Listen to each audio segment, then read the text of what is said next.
আজকে আমি আপনাদের করে দেখাবো মূলো শাক। মূলো শাকটা খেতে খুবই ভালো হয় যদি একটু রসুন দিয়ে এটাকে করা যায়, খেতে খুব অপূর্ব টেস্ট হয়। দেখুন, জীবনে তো চলার পথে অনেক বন্ধু, অনেক মানুষ আসবে।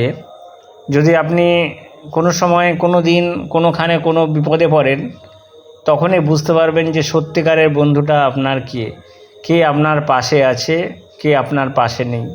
চলার পথে অনেক মানুষের সঙ্গে পরিচয় হয়, স্কুলে, কলেজে, ছোট থেকে বড় হওয়া পর্যন্ত অনেক বন্ধুবান্ধব আসে, কিন্তু সেই বন্ধু পাওয়া খুব কঠিন, খুব দুষ্কর।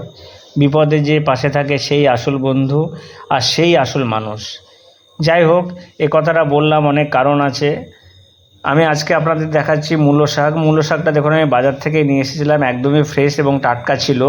মূলো শাকটাকে আমি ভালো করে পরিষ্কার করে এটাকে ছোটো ছোটো করে কেটে নিয়েছি। খুব তাড়াতাড়ি হয়।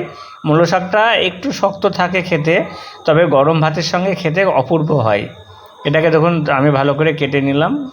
এবার এটাকে আমি রসুন দিয়ে আর একটু পাঁচফোড়ন দিয়ে একটু তেল দিয়ে আস্তে আস্তে ঢাকা দিয়ে আমি এইভাবে দেখুন করে নিলাম। এটা আপনারা আস্তে আস্তে করবেন, মূলো শাকটা খেতে খুব ভালো হয়। আমার পেজের যে সমস্ত ভিডিও আসবে অবশ্যই